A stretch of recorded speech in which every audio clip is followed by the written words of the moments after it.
ঢাকা দিল্লি সম্পর্কে নতুন বার্তা। ঢাকায় প্রধানমন্ত্রী তারেক রহমানের সঙ্গে বৈঠকের পরই দিল্লিতে প্রধানমন্ত্রী নরেন্দ্র মোদীর সঙ্গে বৈঠক করেছেন বাংলাদেশে নিযুক্ত ভারতের হাই কমিশনার দীনেশ ত্রিবেদী। দুই দেশের টানাপোড়েন কমাতে দিল্লির সর্বোচ্চ পর্যায় থেকেও মিলেছে ইতিবাচক বার্তা।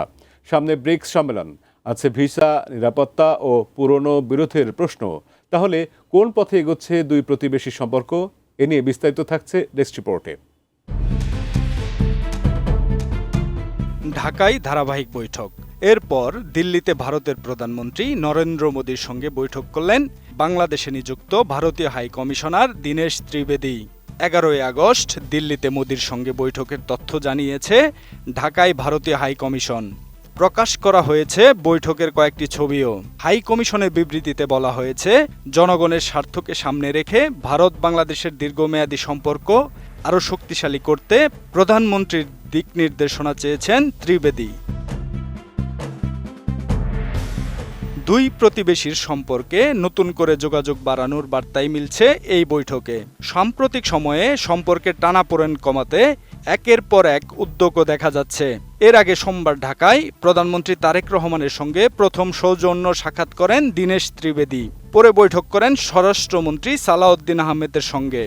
ঢাকা সফর শেষে দিল্লির উদ্দেশ্যে রওনা হওয়ার আগে ত্রিবেদী বলেন, দুই দেশের মধ্যে কিছু বিরোধ রয়েছে, তবে ইতিহাস ও ভৌগোলিক বাস্তবতার কারণে এসব সমস্যা সমাধান করা প্রয়োজন। ফ্যালকন অ্যালুমিনিয়াম মাল্টিলেয়ার অ্যানোডাইজড হওয়ায় সম্পূর্ণ স্ক্র্যাচ প্রুফ। Falcon aluminium. এর আগে তিনি বলেছিলেন, দুই দেশের প্রধানমন্ত্রী কথা বললে অনেক সমস্যার সমাধানের পথ খুলে যেতে পারে। এরপর মোদীর সঙ্গে তার বৈঠক। ফলে ঢাকা দিল্লি সম্পর্ক নিয়ে নতুন করে আলোচনা শুরু হয়েছে রাজনৈতিক ও কূটনৈতিক মহলে। সম্পর্ক উন্নয়নের আরেকটি গুরুত্বপূর্ণ পদক্ষেপ এসেছে ভিসা ইস্যুতে। গত 28 জুন থেকে বাংলাদেশিদের জন্য পর্যটন ভিসা আবার চালুর ঘোষণা দেয় ভারত। ঢাকা সহ 5টি ভিসা কেন্দ্রে আবেদন নেওয়ার কথা জানানো হয়। প্রায় 2 বছর পর পর্যটন ভিসা চালুর সিদ্ধান্ত দুই দেশের জনগণের যোগাযোগ বাড়ানোর ক্ষেত্রেও গুরুত্বপূর্ণ। যোগাযোগ বেড়েছে দুই দেশের উচ্চ পর্যায়ের সরকারি কর্মকর্তাদের মধ্যেও। জুলাইয়ে দিল্লিতে বিমস্টেকের জাতীয় নিরাপত্তা কর্মকর্তাদের বৈঠকে অংশ নেন বাংলাদেশের প্রধানমন্ত্রীর প্রতিরক্ষা উপদেষ্টা অবসরপ্রাপ্ত brigadier general AKM Shamsul Islam.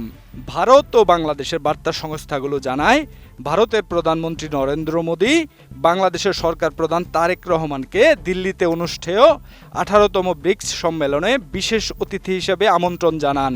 আগামী 12-13 সেপ্টেম্বর নয়াদিল্লিতে বসার কথা এই সম্মেলনের।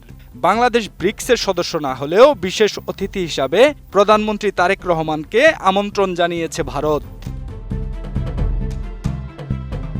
তবে সম্পর্কের পথে বাধাও রয়েছে। ক্ষমতাচ্যুত সাবেক প্রধানমন্ত্রী শেখ হাসিনাকে ঘিরে দিল্লি ও ঢাকার টানাপোড়েন এখনও কাটেনি। 5 আগস্ট নয়াদিল্লিতে শেখ হাসিনার বক্তব্য নিয়েও ক্ষোভ জানিয়েছে বাংলাদেশ। ঢাকা এ বিষয়ে ভারতের কাছে নিজেদের অবস্থান জানিয়েছে। ভারত অবশ্য বলেছে, অনুষ্ঠানটি ছিল বেসরকারি উদ্যোগে এবং এর সঙ্গে সরকারের কোনো সম্পৃক্ততা নেই। শেখ হাসিনাকে বাংলাদেশে ফেরত পাঠানোর বিষয়টিও দুই দেশের আলোচনায় গুরুত্বপূর্ণ হয়ে আছে। ফলে একদিকে স্বাভাবিক সম্পর্ক করার চেষ্টা, অন্যদিকে অমীমাংসিত ইস্যুগুলো এখন বড় চ্যালেঞ্জ। দীনেশ ত্রিবেদীর নিয়োগও তাৎপর্যপূর্ণ। গত এপ্রিলে তাকে ঢাকায় ভারতের নতুন হাই কমিশনার হিসাবে নিয়োগ দেয় মোদী সরকার। ভারতের সাবেক রেলমন্ত্রী ত্রিবেদী 2021 সালে বিজেপিতে যোগ দেন। কয়েক দশকের মধ্যে তিনিই প্রথম রাজনৈতিক ব্যক্তি যাকে ঢাকায় এই গুরুত্বপূর্ণ দায়িত্ব দেওয়া হয়েছে। ঢাকায় তারেক রহমানের সঙ্গে বৈঠক, এরপর দিল্লিতে মোদীর সঙ্গে আলোচনা।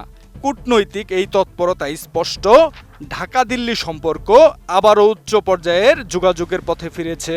ভিসা চালু, ব্রিক্সের আমন্ত্রণ এবং নিরাপত্তা সহযোগিতায় যোগাযোগ বাড়লেও সম্পর্ক পুরোপুরি স্বাভাবিক করতে অমীমাংসিত বিষয়গুলোর সমাধান জরুরি বলে মনে করছেন দুই দেশের ভূরাজনৈতিক বিশ্লেষকরা।